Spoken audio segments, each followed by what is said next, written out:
para os trabalhadores da construção civil. É claro que não é só para a construção civil, para outras atividades também. Mas aqui na NR18 ela fica clara, ela especifica a proibição disso aí. Vamos para outro item. Veja bem, esse item aqui, a NR18, ela vinha tratando de locais confinados desde 1995, quando a NR18 foi alterada. O que seriam esses locais confinados, né? Não sei se vocês já tiveram aula sobre a NR33, que ela saiu em 2007 e ela é específica para local confinado, mas o que a gente chama, pela norma 33, e já uma NBR que existia anteriormente, de local confinado, é aquele local que não foi projetado para ocupação humana. Quer dizer, o trabalhador, ele talvez fique naquele ambiente em posições inadequadas. Aí é o primeiro item que a gente vai verificar para saber se é ou não um ambiente confinado. O segundo item, tem ventilação adequada, tem quantidade de oxigênio para esse trabalhador respirar. Se não tem, então a gente vai chamar isso daí de local confinado. E a saída e a entrada desse trabalhador? Ela é fácil ou ela é limitada? Volta aí, Billy, um pouquinho para o slide. Veja aqui, isso aqui é uma caixa d'água que está sendo construída. Ela vai ter uma profundidade muito grande e ela não foi projetada para ninguém ficar ali dentro. Até porque você vai descer por escadas, pode até ter um patamar intermediário aqui dentro, um apoio, mas ela não foi projetada para pessoas. Aí talvez para uma caixa d'água as pessoas não identifiquem muito bem o que é um espaço confinado. Mas esse outro lado aqui já fica mais fácil de entender. Que são o quê? Tubulões. Tubulões é quando você cria aberturas, espaços, né, com profundidade abaixo do solo, para poder fazer aqui a concretagem de alguma base, de alguma fundação, que no caso aí são estacas, para poder levantar a estrutura em cima desse ambiente. Aí, o que é que falava a NR18 sobre espaço confinado? Treinar e orientar o trabalhador quanto aos riscos desse espaço confinado, utilizar os EPIs adequados, inspecionar os locais e elaborar ordens de serviço. Para que isso? Para saber que não tem nenhum contaminante, nenhum gás, para saber se a quantidade de oxigênio está adequada ali dentro. Sinalizar os trabalhos e, se for o caso, até fazer a ventilação. Aí a gente chama de ventilação insufladora, quando está lançando o ar para dentro do ambiente, e exaustora, quando está retirando esse ar. E utilizar cabos ou cordas de segurança para que o trabalhador só entre nesses ambientes já preso, amarrado a um cinto de segurança, com uma pessoa do lado de fora desse ambiente, monitorando a entrada desse trabalhador, que pela NR33 ele vai ser chamado de vigia, né, para que, caso aconteça alguma emergência, esse vigia, ele pode socorrer esse trabalhador que está ali dentro. Então a NR18 falava, mas hoje o pessoal vai para a NR33 porque tem bem mais informação do que na 18. Vamos lá para um outro item, cabos de aço. Veja bem, a gente já vem falando aí sobre cabos de aço, de amarração do trabalhador, mas também tem cabos de aço para levantamento de materiais, através de gruas, através de elevadores. Então, como é que vai se fazer com esses cabos de aço? Eles realmente suportam peso, suportam trabalho?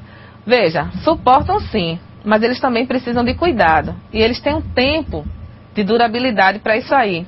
Volta aí para a figura. Você tem um cabo que aqui, só para vocês entenderem mais ou menos como é isso, a gente chama isso aqui de pernas, cada uma dessas aqui. Então aqui você tem 1, 2, 3, 4, 5, 6 pernas. Dentro são as almas, mas cada perna dessa ela é formada por fios. Esses fios que vocês veem nessa figura aqui, nessa foto aqui de baixo. E a partir do momento que esse cabo é solicitado, que ele é esticado ou por uma pessoa, pelo peso de uma pessoa ou um peso de material, isso aqui vai sendo também afinado e ele vai se quebrando. Se ele não tiver uma manutenção adequada, uma lubrificação desse equipamento, ele vai ter uma durabilidade pequena, ele vai se quebrar com mais facilidade.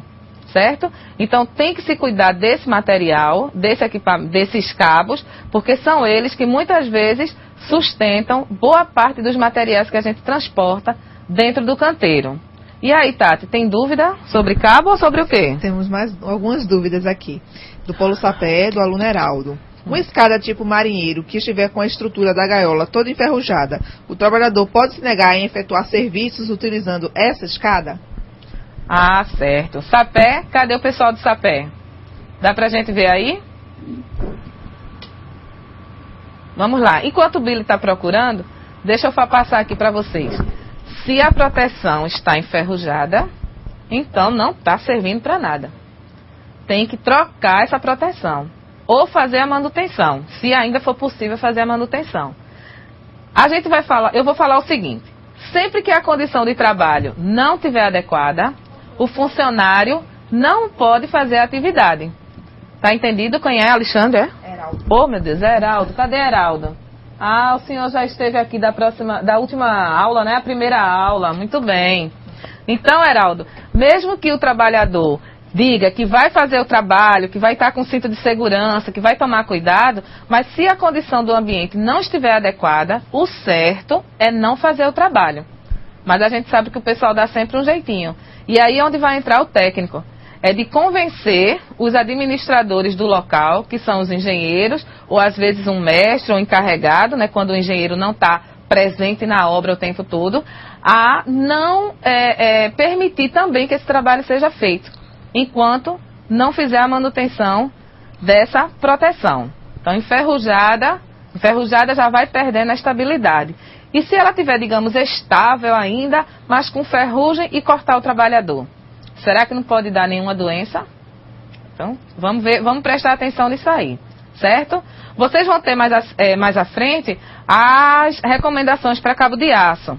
Que aí a recomendação do cabo de aço, ou de qualquer um outro material ou equipamento, a gente não pode se guiar somente pela ANR. A gente também tem que ver o fabricante, né? Porque a ANR dá as condições mínimas, mas o fabricante de cada equipamento, de cada material, vai orientar melhor como a gente vai tratar, fazer inspeção e manutenção daquele equipamento. Mas só para vocês terem uma base da NR18, tem aí as recomendações de cabo de aço na tela. Não pode ter emendas, né?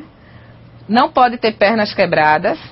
A carga de ruptura é 5 vezes a carga de transporte. Então, se o fabricante diz que ele suporta 1.000 quilos, na verdade ele foi fabricado para suportar 5.000 quilos. Mas jamais a gente vai chegar nesses 5, tá? A gente vai usar sempre os 1.000 quilos que a empresa que fabricou está recomendando.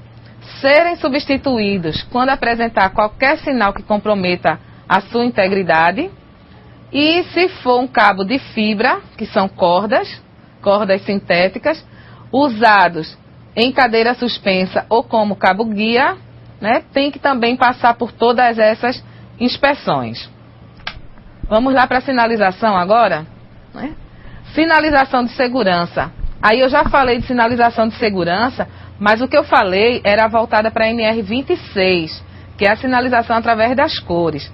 Essa daqui, ela é um pouquinho mais específica, né, para a construção civil, porque ela diz que você vai identificar os canteiros, os ambientes do canteiro de obra, onde está o alojamento, onde está banheiro, a sala do engenheiro, refeitório, locais de saída de emergência.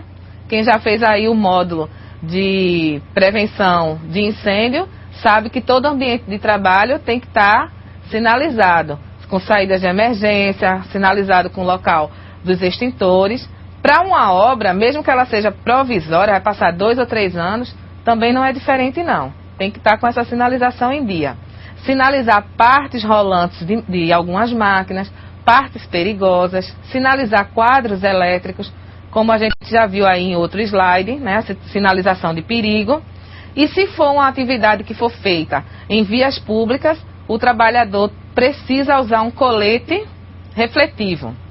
Ou o ambiente, se for fazer também um trabalho à noite, precisa ter aquelas lâmpadazinhas vermelhas que o pessoal usa para sinalizar, né? A parte de sinalização através de lâmpadas, no horário da noite. Aí nós vamos falar um pouquinho agora sobre máquinas.